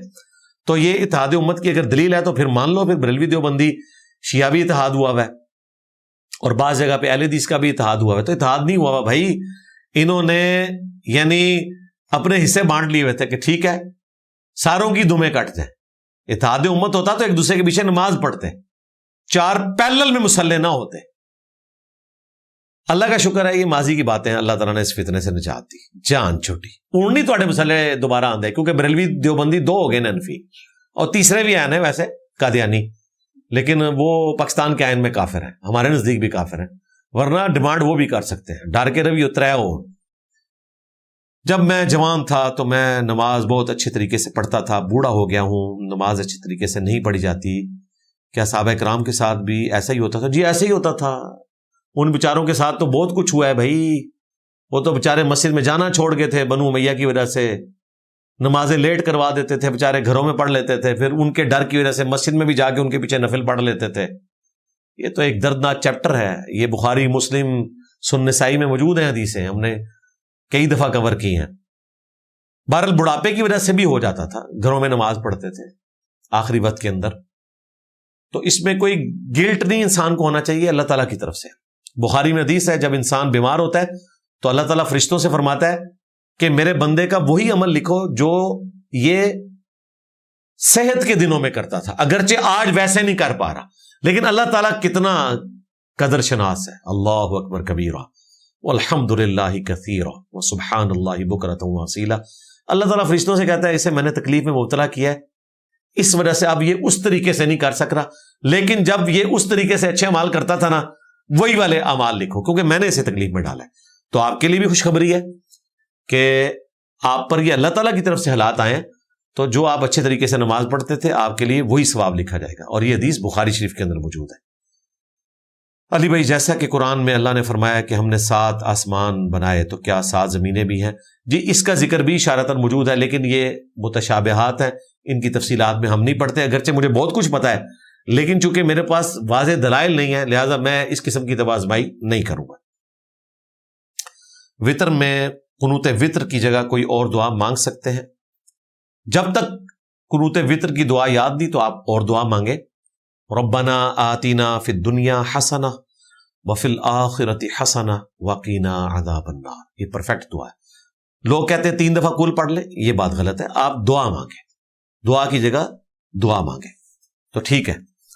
البتہ اگر دعائے قنوت نہ بھی کوئی پڑھے تب بھی اس کی وطر کی نماز درست ہوگی. مصنف ابن ابی شیبہ میں موجود ہے، عبداللہ ابن عمر بعض اوقات جان بوجھ کے بھی دعائے قنوت چھوڑ دیتے تھے. لیکن آپ دعائے قنوت بھی مانگیں، اس میں دروشی بھی آپ نے پڑھنا ہے، باقی دعائیں بھی مانگیں. باپ کے مرنے کے بعد جو اس کی پینشن ہے اگر بیوی لے رہی ہو تو کیا اس پر سب بچوں کا حق ہوگا یا وہ صرف ماں اپنے اوپر خرچ کرے گی؟ بڑے ناہنجار قسم کے بچے ہیں جو ماں کے پیسوں پہ نظر رکھ کے بیٹھے ہوئے ہیں. اگر تو یہ ان کی اپنی ماں ہے، اگر ماں سوتیلی ہے تو پھر تو کچھ سمجھ آتی ہے یہ بات. اگر بچے جوان ہو چکے ہیں تو بچوں کا کام ہے، چاہے سوتیلی ماں ہے یا اپنی ماں ہے سگی، انہوں نے ماں کو خود پیسے دینے ہیں، نہ یہ کہ وہ پینشن میں سے بھی کھانا چاہتے ہیں. ہاں، اگر بچے چھوٹے چھوٹے ہیں تو ماں خود خرچ کرے گی ان کے اوپر، ٹینشن لینے کی ضرورت ہی نہیں ہے آپ کو. کیا حضرت عمر اور حضرت ابوبکر رضی اللہ عنہما جنت کے بوڑھوں کے سردار ہیں؟ جی، جامع ترمذی میں حدیث موجود ہے کہ جنت کے جو بوڑھے ہیں ادر دین انبیاء، یہ بھی اس میں الفاظ، ان کے سردار ابو بکر اور عمر ہوں گے. اب اس میں اہل تشیع کہتے ہیں جنت میں بوڑھا کوئی نہیں ہوگا، تو اس سے مراد یہ ہے کہ جو دنیا میں بڑھاپے سے گئے، جب وہ جوان ہوں گے ادر دین انبیاء کے، ان کے سردار ابو بکر عمر ہوں گے اور مولا علی بھی ہوں گے. ہاں، آپ پوچھ رہے ہوں گے اس کی دلیل. جی، ابن ماجہ میں حاکم میں حدیث ہے، حسن و حسین جنتی نوجوانوں کے سردار ہیں اور ان کے والد علی ابن ابی طالب ان سے بھی افضل ہیں. تو ظاہر ہے جب وہ ان سے افضل ہیں تو جنت کے بوڑھوں کے سردار سیدنا علی بھی ہوں گے. جنت کے بوڑھے وہ جو دنیا میں بوڑھے تھے، جنت میں سب 30 سے 33 سال کی عمر کے درمیان ہوں گے، جوان. لہٰذا یہ دونوں احادیث اپنی جگہ درست ہیں. آپ کا جو 70B لیکچر ہے رفع الیدین سے متعلق، اس میں سب سے بڑا مسئلہ یہ ہے کہ ریفرنس ڈسپلے نہیں کیے ہوئے اور ویڈیو کوالٹی بھی اچھی نہیں ہے. ویڈیو کوالٹی اچھی نہیں ہے، لیکن ویڈیو کا جو مواد ہے وہ ایسا ہے کہ میں اب اس جذبے کے ساتھ دوبارہ 70B مسئلہ ریکارڈ نہیں کروا سکتا. اور اللہ نے جو اس میں برکت رکھی تھی، الحمدللہ 13 سال ہو چکے ہیں، ہزاروں نہیں اب لاکھوں میں ایسے لوگ ہیں جنہوں نے سنت کے مطابق نماز شروع کی ہے. میں وہ عظیمت جو اس لیکچر کے پیچھے تھی اس کو ضائع نہیں کرنا چاہتا. اس میں اللہ نے برکت رکھی تھی. ظاہر ہے اس وقت نیا نیا جوش تھا، ایمان کا لیول بھی کچھ اور تھا، اب ٹاپکس ہی اور آئے ہوئے ہیں، لہٰذا میں اس کو نہیں چھیڑتا، وہ اپنی جگہ موجود ہے. آپ کا یہ کہنا ریفرنس نہیں لگے ہوئے، ریفرنس اس میں نے بولے ہوئے ہیں، لگنے کی تو ضرورت نہیں تھی. بہرحال ہم نے اپنے اسٹوڈنٹ جو ہیں محی الدین بھائی، ان سے ریکویسٹ کی تھی، پچھلے ویک انہوں نے آپ کا یہ مسئلہ حل کر دیا، کیونکہ آپ اکیلے نہیں ہیں. مجھے درجنوں ای میلز ایسی ملتی ہیں جن پہ لکھا ہوتا ہے 70B مسئلہ دوبارہ ریکارڈ کروائیں یا اس پہ حوالے لگوائیں، تو ہم نے لگوا دیے. رائے ہدایت چینل کے اوپر 70B مسئلہ 2 گھنٹہ 19 منٹ کا اپلوڈ ہو چکا ہے پورے ریفرنسز کے ساتھ. ہم نے اپنے آفیشیل چینل سے اسے شیئر بھی کروایا تھا، وہ آپ دیکھ لیں. آپ کی یہ خواہش اللہ کے فضل سے پوری ہو چکی ہوئی ہے الحمدللہ. میری بیوی کو میری ساس نے زبردستی اپنے گھر رکھا ہوا ہے اور میرے بیٹے کو بھی، جبکہ وہ واپس آنا چاہتی ہے. کیا اب بھی مجھ پر ان کے اخراجات دینا فرض ہے؟ اس کا مطلب ہے آپ بھی نہیں لانا چاہتے، کیونکہ آپ تو خرچے کی بات کر رہے ہیں. میری بیوی گئی ہو تو بھائی میں تو ادھر لیکچر دینے کے لیے نہیں بیٹھا ہوں گا، میرا تو خیمہ لگا ہوگا اس کے ماں باپ کے گھر کے باہر. تو بھائی آپ کو مشورہ یہی ہے کہ آپ ایک خیمہ لیں، جو یہ ناردرن ایریاز میں جانے کے لیے لوگ خیمہ خریدتے ہیں، جا کے تو اپنی ساس صاحبہ کے گھر کے باہر لگا لیں، تو ایک دن میں ہی آپ کی بیوی آپ کے گھر آ جائے گی انشاءاللہ. محلے والے پوچھیں گے، محلے کی عورتیں جو ہیں نا وہ زبردستی آپ کی بیوی کو آپ کے ساتھ بھیج دیں گے. تو میں تو اگلے لیول پہ جانا ہی نہیں چاہتا. خرچے کی جو آپ بات, خرچہ تو آپ نے دینا ہے, آپ کی بیوی ہے, اور بچے کا خرچہ تو خدا نہ خواستہ طلاق ہوگی تو اس کے بعد بھی دینا ہے آپ نے. بہرحال اس طرف نہ جائیں. آپ کی بیوی ہے تو میرا خیال ہے ماں نے اس کو قید نہیں کیا ہوگا. اگر واقعتاً آنا چاہتی ہوتی تو چنچی کروا کے ابھی تک آ جاتی بھائی. ہاں, وہ زبردستی نہیں روکا ہوا, گال وچ کوئی اور ہے. کیا چہرے کے نقاب میں آنکھوں کا چھپانا ضروری ہے؟ نہیں جی, آنکھوں کا چھپانا ضروری نہیں ہے. اشارتاً قرآن میں بھی ذکر ہے کہ جو خود بخود زینت ظاہر ہو جاتی ہے اس میں اللہ تعالیٰ نے ریلیکس کیا ہوا ہے. آنکھیں بھی اگر آپ نے اس طریقے سے کور کر دیں گھونگھٹ کی فارم میں, تو اگلے زمانوں میں چل جاتا تھا کہ سواری پہ عورت بیٹھتی تھی اور اسے پکڑ کے ساتھ چلایا جاتا تھا دلہن کی طرح. اس طرح اگر آپ نے چلانا ہے پھر تو ٹھیک ہے, آپ گھونگھٹ کر لیں. لیکن عورتوں نے اس طرح تو آج کل نہیں چلنا ہوتا. بیچاریوں کو خامند کی غیر موجودگی میں سودا صرف لانا ہوتا ہے, تو آنکھوں کا پردہ تو اب پاسبل نہیں ہے, لہذا وہ ضروری بھی نہیں ہے. اللہ نے اپنے لیے ہم کا لفظ کیوں استعمال کیا؟ جس طرح کہ لکھنؤ اور دلی کے لوگ ہم کا لفظ استعمال کرتے ہیں, ہوتے اکیلے ہیں. ہم بازار گئے تھے, ہم نے پان خریدا, ہم فلاں جگہ گئے, ہم نے وہاں نماز ادا کی اکیلے. تو یہ لنگوسٹک ہے. اللہ نے جو ہم استعمال کیا وہ لکھنؤ اور دلی والا نہیں ہے, وہ شاہانہ انداز ہے جمع کے سیغے میں. اس سے توحید پہ کوئی فرق نہیں پڑتا. انا نحن نزلنا الذکر وانا لہ لحافظون, بے شک ہم ہی نے اس قرآن کو نازل کیا اور ہم ہی اس کی حفاظت کرنے والے. یہ شاہانہ انداز ہے, اس سے زیادہ کچھ نہیں ہے. اور کوئی رزلٹ نہیں نکالنا. بعض لوگوں نے یہ بھی کہہ دیا کہ جی فرشتوں کو اللہ نے ساتھ شامل کیا ہوا ہے. فرشتے ہر جگہ تو شامل نہیں ہیں. میجورٹی کیسز میں تو اللہ تعالیٰ نے فرشتوں کو ساتھ مینشن نہیں کیا ہوا.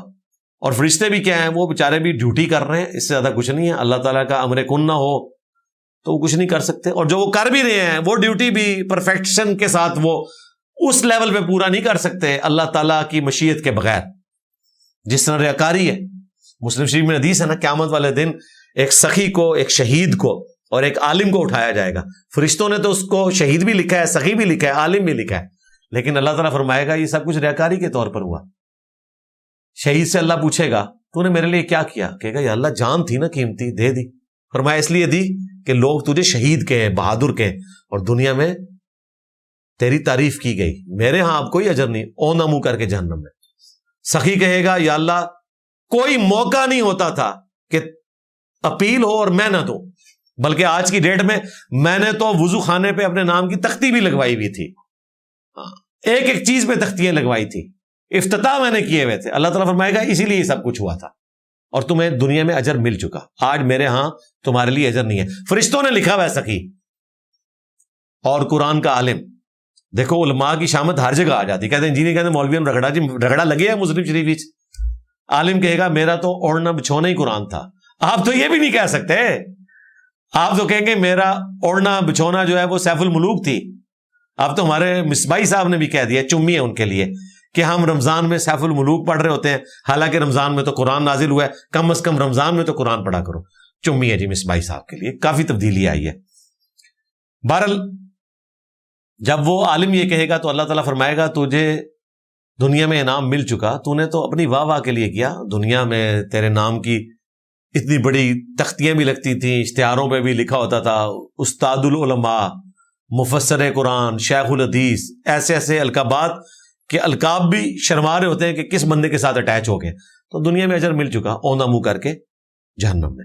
البتہ اس میں ایک چیز یاد رکھیے گا, میں بیلنس کر دوں. صحیح مسلم حدیث ہے, ایک صحابی نے کہا یا رسول اللہ بعض اوقات لوگ ہماری تعریف کرتے ہیں اور ہمیں اچھی بھی لگتی ہے, لیکن خواہش کبھی نہیں ہوتی کہ لوگ تعریف کریں, تو کیا یہ بھی ریاکاری ہے؟ تو آپ نے فرمایا یہ ریاکاری نہیں ہے, بلکہ اللہ تعالیٰ کا اپنے بندے کے لیے دنیا میں انعام ہے. یعنی وہ بندہ طلب نہ کرے, وہ اپنی عبادت نہ کروا رہا ہو اور لوگ اس کے لیے تعریفی کلمات بول دیں, وہ ٹھیک ہے. یہاں تو علماء جلسے میں آنے سے انکار کر دیتے ہیں جب ان کو پروٹوٹائپ جلسے کا اشتہار دکھایا جاتا ہے نا, تو رائیولری جس مولوی کے ساتھ چل رہی ہوتی ہے, اگر اس کا نام بڑا لکھا ہو اور اس کا چھوٹا لکھا ہو, یا دونوں برابر ہوں لیکن اس کا مین جگہ پہ نہ ہو, تھوڑا ہٹ کے ہو اس کا مین جگہ پہ, وہ کہتے ہیں جناب رکھو اپنے کول, میں کوئی نہیں جانا. یہ بالکل ہوتا ہے ایسا. اچھا مجھے اس کا اندازہ نہیں تھا, یہ زیادہ معاملہ اہل حدیث کے اندر ہوتا ہے. بریلویوں میں چونکہ پیر پرستی ہے, وہاں صرف ایک ہی بابے کا نام کافی ہوتا ہے, لیکن اہل حدیثوں کے میں نے اشتہار دیکھے ہیں اس میں 100 150 نام لکھے ہوتے ہیں. میاں صاحب یہ بریلویوں کے اشتہار میں نہیں آپ کو 100 150 نام نظر آئیں گے, آپ ملاد کے جلسے دیکھ لیں, ایک تو پورا شیڈیول نکلتا ہے نا 25-30 مولویوں کا، وہ پورے مہینے کا ہوتا ہے کہ جی پہلے اس مسجد میں ہوگا، اگلی مسجد میں، وہ سمجھ آتا ہے. لیکن جو مسجد کا ایک اشتہار ہے نا، اس میں ایک ہی بندے کا نام ہوتا ہے، یا امام مسجد کا ہوتا ہے یا خطیب کا. مسجد کمیٹی کا بھی نام نہیں لکھا ہوتا، صرف لکھا ہوتا ہے کہ یہ من جانب جو ہے وہ مسجد کمیٹی، دیٹس آل. کوئی نام نہیں لکھا ہوتا، کمیٹی کے صدر کا نام نہیں ہوتا. یہ اہل حدیثوں کے میں نے اشتہار دیکھے ہیں، اس میں تو انہوں نے بچوں کے نام بھی اس میں لکھے ہوتے ہیں، یعنی اس خاندان، شاہی خاندان بنو امیہ میں سے جو بچے ہیں ان کے بھی نام انہوں نے بیچ میں لکھے ہوئے ہوتے ہیں. تو میں جب شروع میں ادھر آیا، میں نے کہا یار یہ اشتہار ہے، اتنی محنت سے اشتہار بنتا ہے. اور اللہ معافی دے، میں اشتہار بندا بھی ویکھیا کنی محنت نہ بنتا ہے. پورا دن مولوی بیٹھے رہتے ہیں ایڈیٹنگ کروانے والے، ایک نام انہوں نے لکھنا ہوتا ہے. 4 بھرا نے نا، اگر ایک چھوٹا جو ہے وہ 5 سال کا ہے، اس کا بھی نام لکھا ہوگا اس میں. تو بھائی اس نے بڑے ہو کے کتنا بڑا فرعون بننا ہے جس کا نام 5 سال کی عمر میں اشتہار میں لکھا جا رہا ہے. وڈے ہو کے انہیں کڈی بڑی بلا بننی ہے، آپ اندازہ کرو. وڈا ہو کے جدید ہی بننا ہے نا انہیں. پھر جب انسان اللہ کا ولی بن جاتا ہے تو کیا اللہ اس انسان کے ہاتھ، پاؤں، آنکھ اور کان بن جاتا ہے؟ اس سے کیا مراد ہے؟ ظاہر ہے اس سے وہ مراد نہیں ہے جو ظاہری الفاظ ہیں. کوئی شخص کہہ سکتا ہے اللہ میرے پاؤں ہے، نعوذ باللہ، کلمات کفر ہے. مراد یہ کہ اس کے ہاتھ، پاؤں، کان، یہ بخاری کی حدیث ہے، اور سٹارٹ اس سے ہوتی ہے کہ کوئی بھی شخص میرا قرب حاصل نہیں کر سکتا جب تک کہ فرائض پر پابندی اختیار نہ کرے، اور نوافل کے ذریعے میرا بندہ میرا ایسا قرب حاصل کر لیتا ہے کہ میں اس کے ہاتھ بن جاتا ہوں جس سے وہ پکڑتا ہے، میں اس کے پاؤں بن جاتا ہوں جس سے وہ چلتا ہے، میں اس کی آنکھیں بن جاتا ہوں جس سے وہ دیکھتا ہے، میں اس کی زبان بن جاتا ہوں جس سے وہ بولتا ہے. تو اس کا مطلب کیا ہوا کہ اس کے ہاتھ، پاؤں، کان، آنکھیں اللہ تعالی کے تابع فرمان ہو جاتے ہیں. یہ نہیں ہے کہ وہ ہاتھ ایسے بڑھائے گا تو آسمان تک پہنچ جائے گا، ایسا نہیں. یہ انبیاء کرام کے ساتھ خاص ہے معجزات. یہ جو کہتے ہیں نا جی اللہ ہاتھ بن گیا تو عبد القادر جیلانی اب جہاں مرضی پہنچ جائے، کوئی نہیں. وہ تو اپنے مرید تک پہنچے تھے، اس کو بھی جلا کے راکھ کر دیا لیزر مار کے. جو بیچارہ اس لیے آیا تھا کہ اپنی آخرت بنائے گا، دنیا بھی برباد کر لی، اپنی آخرت بھی لے گیا. ظاہر ہے وہ قتل ہوا ہے نا بابا جی کے ہاتھوں کہ تو بڑا گستاخ ہے، اور بابا جی کو بھی ساتھ لے گیا، کیونکہ قرآن پاک میں آیا جس نے مومن کو ناحق قتل کیا ہمیشہ کے لیے جہنم میں، اگر یہ واقعہ درست ہے تو بھائی یہ ایسی صورتحال نہیں ہے. ہاتھ پاؤں بن جاتا ہوں، مراد یہ کہ اس کے ہاتھ پاؤں اللہ تعالیٰ کے تابع فرمان ہوتے ہیں، اس کی اطاعت میں اٹھتے ہیں، نافرمانی میں نہیں اٹھتے. اس پہ وہ کہتے ہیں جی اگر یہی بات ہے تو یہ مرتبہ اس کو ملا ہی اس لیے تھا کہ پہلے اس نے بڑی عبادت کی تھی اور گناہوں سے اپنے آپ کو بچایا تھا. پھر انعام کیسا ہوا؟ پہلے ہی اس نے اپنی آنکھوں کو، زبان کو، ہاتھوں کو گناہوں سے بچایا تھا، جبھی تو وہ ولی بنا تھا. اب بعد میں بھی آپ کہہ رہے ہیں تو یہ تو ڈبلنگ ہے کہ اس کے ہاتھ پاؤں گناہ نہیں کریں گے. لاجیکلی بات درست ہے، لیکن رکو ذرا، صبر کرو، آجا تجھے بتاتے ہیں. پہلے تو اس نے ایفرٹ کی، لیکن استقامت کے اوپر کوئی ایفرٹ نہیں ہے. استقامت تقدیر سے ہے، توفیق سے ہے.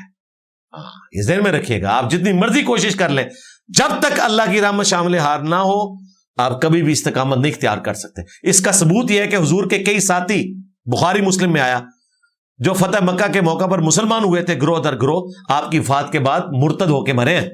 ہاں، اور آپ نے پہلے ہی بتایا تھا لوگ گروہ در گروہ دین سے نکل بھی جائیں گے.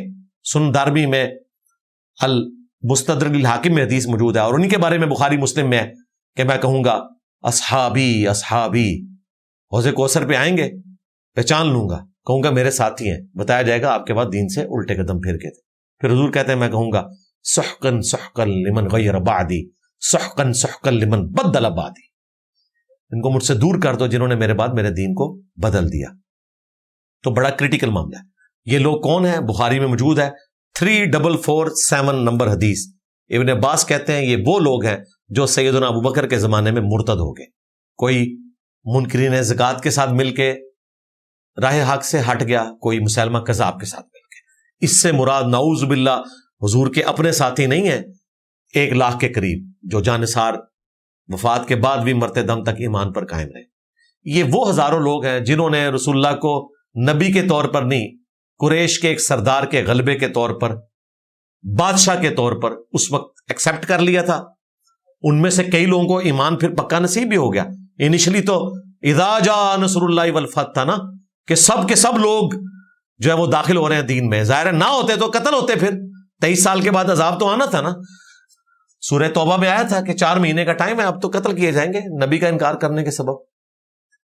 تو ایمان قبول کر لیا، پھر اللہ نے استقامت بھی دے دی. اور دیکھیں پھر کئی لوگوں نے پھر جانے بھی دی ہیں. 8,500 جنگ قادسیہ میں جو شہید ہوئے پرشین امپائر کے خلاف، حضرت عمر کے دور میں سعد ابن ابی وقاص کے انڈر صحابہ تو چند درجن تھے، ان میں باقی ہزاروں تابعین ہی تھے جنہوں نے حضور کو نہیں دیکھا ہوا تھا، لیکن انہوں نے اس وقت اسلام قبول کیا اور پھر اللہ نے ان کو استقامت دی، جان بھی دے دی اللہ کے لیے. تو ایسا بھی ہوتا ہے، یہ ذہن میں رکھیے گا.